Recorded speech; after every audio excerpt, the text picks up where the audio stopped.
നിങ്ങളുടെ പ്രോഡക്റ്റിന്റെ വില വളരെ കൂടുതലാണല്ലോ.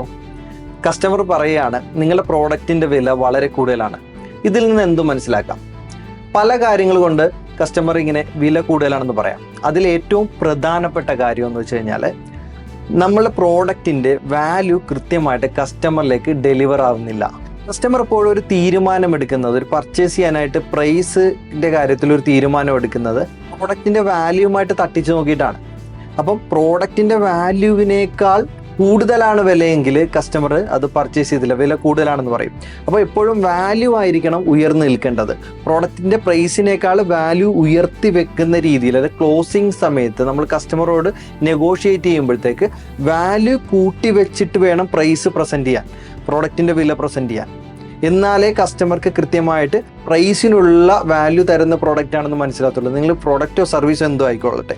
ഇപ്പോൾ നമ്മളൊരു ഹോട്ടൽ റൂം എടുക്കുമ്പോഴത്തേക്ക് 10,000 രൂപയുടെ ഹോട്ടൽ റൂം നമുക്ക് 5,000 ഫെസിലിറ്റി ആയിട്ട് തന്നു കഴിഞ്ഞാൽ നമുക്ക് എന്ത് തോന്നും? ഓവർ പ്രൈസ്ഡ് ആയിട്ട് തോന്നും, വില കൂടുതലാണെന്ന് പറയും. അതേസമയം 10,000 രൂപ എടുത്ത് നമ്മളൊരു ഹോട്ടൽ റൂം എടുക്കുന്നു, നമുക്ക് 15,000 രൂപയുടെ വാല്യൂ അവിടെ നിന്ന് കിട്ടുകയാണെങ്കിൽ എന്ത് തോന്നും? നമ്മൾ കംഫർട്ടബിൾ ആയിരിക്കും നമുക്ക്. എന്ന് പറയുന്ന പോലെ പ്രോഡക്റ്റിൻ്റെ വാല്യൂ കസ്റ്റമറിലേക്ക് ഡെലിവർ ആവണം. പ്രോഡക്റ്റിൻ്റെ വാല്യൂ നമ്മൾ കൃത്യമായിട്ട് കൂട്ടി വെച്ചിട്ട് വേണം പ്രൈസ് പ്രസൻറ്റ് ചെയ്യാൻ. അപ്പോഴത്തേക്ക് എന്താണ് അവർക്ക് സംഭവിക്കുന്നത്? അവർ ആ പ്രൈസുമായിട്ട് കമ്പയർ ചെയ്ത് നോക്കും. അല്ലാതെ നമ്മളൊരു പ്രോഡക്റ്റ് സെല് ചെയ്യുന്ന സമയത്ത് കസ്റ്റമർ ചോദിക്കുന്ന ഈ ചോദ്യങ്ങൾ കേട്ടിട്ട്, പ്രൈസ് കൂടുതലാണെന്ന് കേട്ടിട്ട് പ്രൈസ് കുറച്ച് വെക്കുകയല്ല ചെയ്യേണ്ടത്.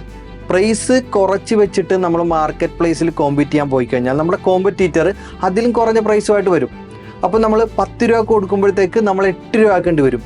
അങ്ങനെ എത്രത്തോളം നമുക്ക് കുറച്ചിട്ട് സർവൈവ് ചെയ്യാൻ സാധിക്കും? അതൊരു ആത്മഹത്യാപരമായിട്ടുള്ള തീരുമാനമാണ്. ഒരിക്കലും അങ്ങനെയല്ല ചെയ്യേണ്ടത്. പ്രോഡക്റ്റിൻ്റെ വാല്യൂ കൂട്ടുക.